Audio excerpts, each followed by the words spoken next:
इंदौर शहर में अपराधों पर नियंत्रण हेतु अवैधानिक गतिविधियों में संलिप्त बदमाशों एवं उनके द्वारा सोशल मीडिया का दुरुपयोग कर आपराधिक गतिविधियां करने वालों पर प्रभावी कार्यवाही के निर्देश पुलिस आयुक्त नगरीय इंदौर श्री संतोष कुमार सिंह द्वारा दिए गए हैं। उक्त निर्देशों के अनुक्रम में पुलिस उपायुक्त जोन 2 कुमार प्रतीक व अतिरिक्त पुलिस उपायुक्त जोन 2 श्री अमरेंद्र सिंह द्वारा अवैधानिक गतिविधियों में लिप्त तथा सोशल मीडिया के माध्यम से दहशत फैलाने जैसे अपराध करने वाले आरोपी के संबंध में पतारसी एवं धरपकड़ हेतु आवश्यक कार्यवाही के लिए थाना प्रभारियों को निर्देशित किया गया है। इसी के अनुक्रम में पुलिस को सोशल मीडिया मॉनिटरिंग के दौरान सूचना मिली कि एक बदमाश अवैध हथियार के साथ सोशल मीडिया के माध्यम से दहशत फैलाने की वीडियो वायरल कर रहा है और उसके पास अवैध हथियार भी हैं, जिस पर थाना प्रभारी परदेशीपुरा द्वारा पुलिस टीम को लगाया। टीम ने मुखबरी से प्राप्त सूचना के आधार पर संदिग्ध आरोपी शुभम खटीक उम्र 19 साल निवासी नौ जनता क्वार्टर परदेशीपुरा इंदौर को पकड़ा, जिसने सोशल मीडिया पर दहशत फैलाने के उद्देश्य से फालिया लहराकर वीडियो बना वायरल किया। आरोपी के पास से अवैध हथियार फालिया भी मिला है, जिसे विधिवत जब्त कर अपराध धारा 25 आर्म्स एक्ट का अपराध पंजीकृत कर गिरफ्तार किया गया। प्रकरण में विवेचना के आधार पर अग्रिम वैधानिक कार्यवाही की जा रही है। आरोपी आपराधिक प्रवृत्ति का है, जिसके विरुद्ध पूर्व में भी एक अपराध पंजीकृत किया गया। रहकर नजरें झुकाकर बात किया करो, वरना हम तो 100 नंबर की गाड़ी में बैठ के जाएंगे, लेकिन तुम 108 में लेट कर जाओगे। मेरा नाम शुभम है। मैंने चाकू के साथ वीडियो बनाई थी, सोशल मीडिया पे डाला था। वो सब कुछ गलत है, कृपया करके मैं माफ़ी चाहता हूँ। और ये वीडियो कोई नहीं बनाए, सोशल मीडिया पर कोई नहीं डाले, उसके लिए इस पर पुलिस कार्रवाई करती है।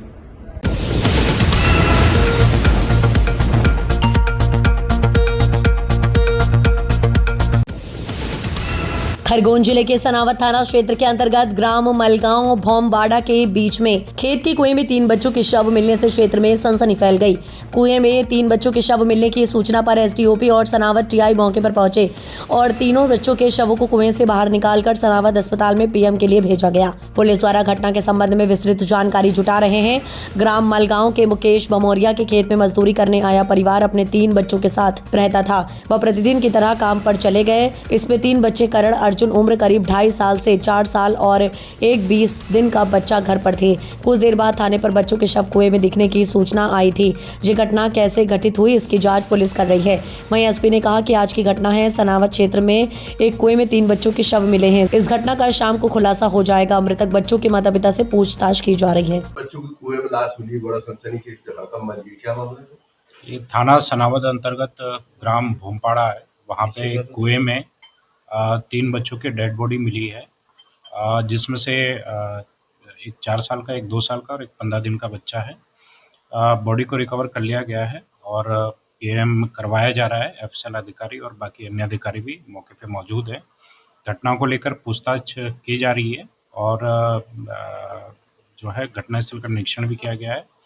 जल्द से जल्द इस मामले में खुलासा किया जाएगा। प्राथमिक तौर पर सर क्या सामने आ रहा था इस प्रकार से बच्चों की कम उम्र है सर? प्रथम दृष्टया जो डेड बॉडी को देखने पर कोई चोट के निशान नहीं है और एंटीमार्टम ड्राउनिंग ही समझ में आ रही है, लेकिन घटना किन परिस्थितियों में हुई और क्या परिस्थितियां जनरेट हुई, परिवारजनों से भी लगातार पूछताछ की जा रही है। माता पिता से पूछताछ की जा रही है। शाम तक माँ घर पे थी और माँ ने ही सबसे पहले इस घटना की जानकारी सबको दी है। इस घटना को शाम तक क्लियर कर लिया जाएगा। संदिग्ध लग रहा है? हो सकता है, अभी तथ्य सामने आए, कुछ तथ्य अभी आना बाकी है और शाम तक मुझे लगता है कि घटना पूरी क्लियर हो जाएगी। जिस तरीके से बाल्टियां ऊपर आ गई तो बहुत पहले फेंक दिया था बच्चों को, ऐसा भी शंका? नहीं, चूँकि गर्मी का सीजन है और तापमान ज़्यादा होने के कारण जल्दी बॉडी डिकम्पोज होती है और इस वजह से जल्दी आई है। ये घटना आज सुबह की है और इसमें पीएम रिपोर्ट के बाद सारी स्थिति क्लियर होगी और पूछताछ भी की जाएगी। माता पिता की इसमें सर भूमिका संदेह की गहराई है क्या? अभी कुछ कहना जल्दबाजी होगा, बट उस बिंदु पे भी हम जांच कर रहे हैं और कोई भी जो कारण होगा उसका खुलासा किया जाएगा।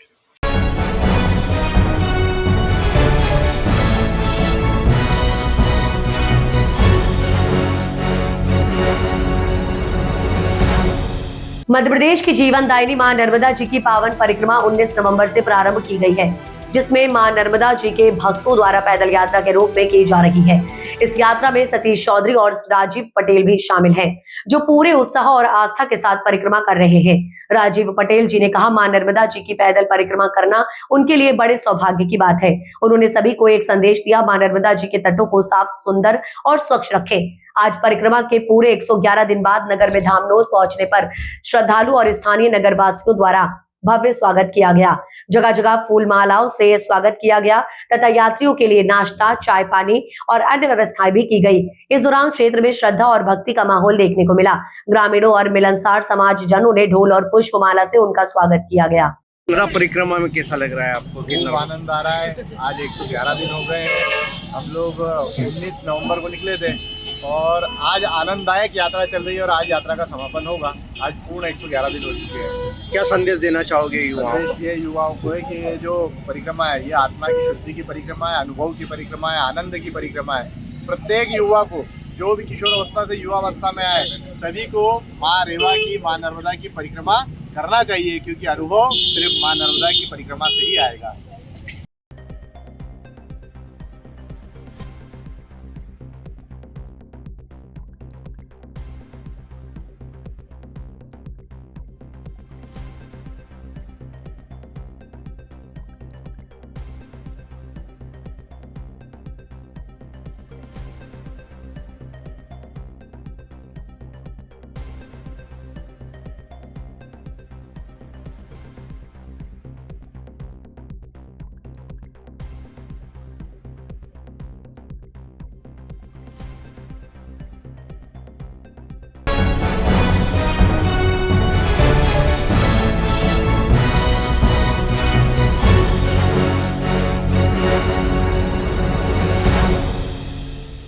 भारत और न्यूजीलैंड के बीच मैच में भारत की जीत के दौरान नगर में आतिशबाजी में दो समुदायों में विवाद होने पर पुलिस थाने पर पहुंचे। वीप व बजरंग दल के कार्यकर्ता सख्त कार्यवाही की मांग व आंदोलन की चेतावनी देने पहुंचे। मामला जूनी मनावर के मोहल्ले में 8 तारीख को भारत व न्यूजीलैंड के बीच में भारत के जीत को लेकर आतिशबाजी करने के दौरान विवाद हुआ था। भारत की टीम 20 विश्व कप जीत के जश्न के दौरान हुई आतिशबाजी को लेकर विवाद में मंगलवार को नया मोड़ आया है। विश्व हिंदू परिषद वाहिनी और बजरंग दल के कार्यकर्ताओं ने पुलिस थाने पहुंचकर पुलिस प्रशासन को चेतावनी दी और कहा कि विपक्ष के खिलाफ सख्त कार्रवाई की मांग की, नहीं तो हम आंदोलन करेंगे। इस अवसर पर विभाग गौरक्षा प्रमुख बद्रीलाल चौयल, बजरंग दल प्रमुख सुरक्षा विकास सोलंकी, रमेश्वर चौधरी, पंकज जख्मी, अमरजीत मोनू, सोनी आदि थे।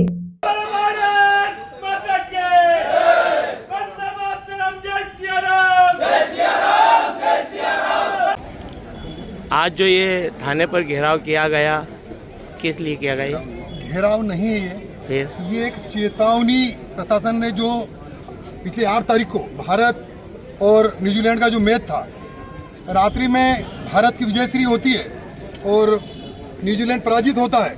उसमें कुछ लोगों को मतलब आपत्ति होती है, दुख होता है कि भारत कैसे आगे बढ़े, भारत कैसा जीते, है ना, यहाँ का युवा शक्ति कैसे आगे बढ़े, इसके बारे में उनको दुख था। हमारे कार्यकर्ताओं ने जब भारत का विजय होती है तो पटाखे फोड़े जाते हैं, उन पटाखों को लेकर उनके अंदर बड़ा आक्रोश हुआ और हमारे कार्यकर्ताओं के घर, हमारे एक परिवार है जो अमरजीत सेन है, हमारे जिले के गौरक्षा प्रमुख है, उनके घर पर आकर उन्होंने घेराव मतलब लाठी डंडे लेकर ये इस प्रकार से कृत्य किया। उसके लिए और शासन ने जो कार्रवाई की वो ठीक से नहीं की, उसको लेकर ये चेतावनी थी।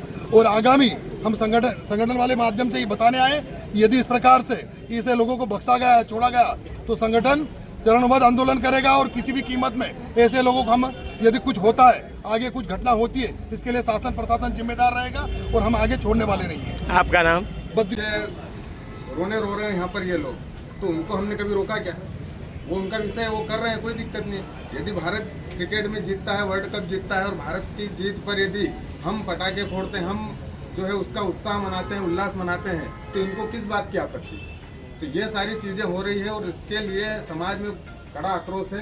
पर हमने समाज को न लाते हुए केवल कार्यकर्ताओं को बोला है कि आज हम प्रशासन से मांग करते हैं कि इन लोगों को, जिन्होंने भी शांति भंग करने की जो चेष्टा करी है, इन लोगों पर जो है कड़ी कार्रवाई होनी चाहिए। हम प्रशासन ऐसी दमदार कार्रवाई कहे कि कम से कम 3-4 दिन जेल से बाहर नहीं आना चाहिए, ऐसी कार्रवाई होना चाहिए। हम प्रशासन की कार्रवाई से संतुष्ट हैं, मगर हिंदू समाज को और दमदार कार्रवाई चाहिए, इसलिए समाज आज आपके समक्ष प्रस्तुत हुआ है। ये कोई प्रदर्शन नहीं है, पर हिंदू समाज की मांग है, क्योंकि वो घटना होती है, वो बड़ी घटना नहीं होती, क्योंकि उस समय समाज भी वहाँ पे नहीं जाता। संगठन के पर शीतला माता मंदिर के पास अमर जी और उनके परिवार के द्वारा भारत के विजय, क्रिकेट के विजय के उत्सव पर पटाखे फोड़े जा रहे थे, और भी लोग फोड़ रहे थे, परंतु इनको क्यों रोका, इनसे विवाद क्यों किया, वो विषय जांच का विषय है। वो पुलिस प्रशासन अपनी जांच में देखेगा।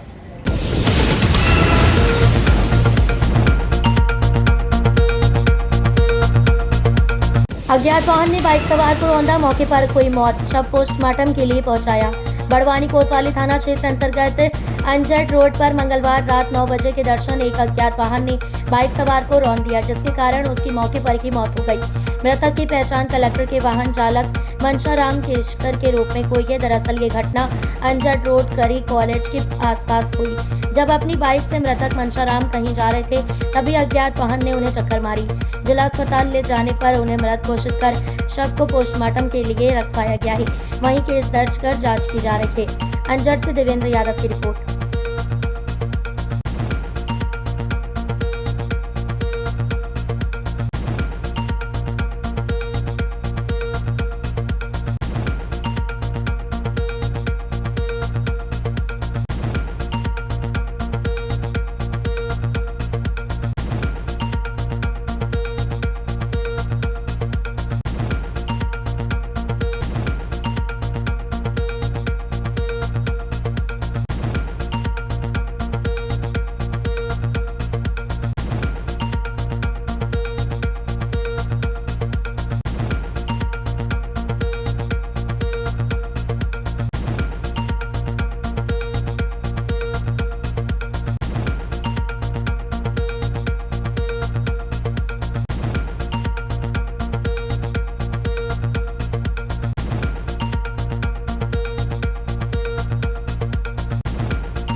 खरगोन से बड़वानी आ रही बस हुई दुर्घटना का शिकार, अनियंत्रित होकर रोड किनारे उतरी, कुछ सवारियों को आई चोटें।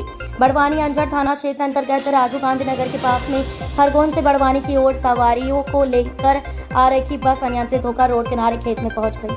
घटना को लेकर बताया जा रहा है कि इस दुर्घटना में 2 लोगों को मामूली चोटें आई हैं। दरअसल सुबह से खरगोन से बड़वानी के लिए चलने वाली ये बस अनियंत्रित होकर रोड किनारे खेत में जाकर उतर गई है। वहीं बड़ा हादसा होने से चला है। अंजड़ से देवेंद्र यादव की रिपोर्ट। क्या नाम है भैया आपका? मेरा नाम है परवीन चौहान। क्या हुआ था अभी आपने देखा? दरअसल मैं उधर सामने से आ रहा था, तो एक लड़की स्कूटी लेके सामने आ गई थी, तो वो बस वाले ने सीधा इधर फंसा दिया, तो गाड़ी सीधा खेत में चली गई थी। तो बस का नाम क्या है?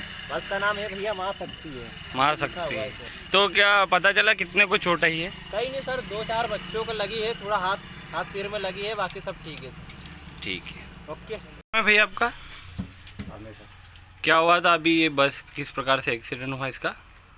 बस की टायर गुल्ली टूट गई है। अच्छा। गुल्ली टूटने के कारण गाड़ी कटी नहीं और सीधी आ गई है। तो कितने व्यक्तियों को चोट पहुंची उसमें? 2-4 लोगों को लगी है। ज़्यादा गंभीर कोई है? कोई गंभीर नहीं है। अच्छा, गाड़ी कौन सी है? गाड़ी महाशक्ति बस है, खरगोन की गाड़ी। क्या है इसका नंबर क्या है? 1711। 1711।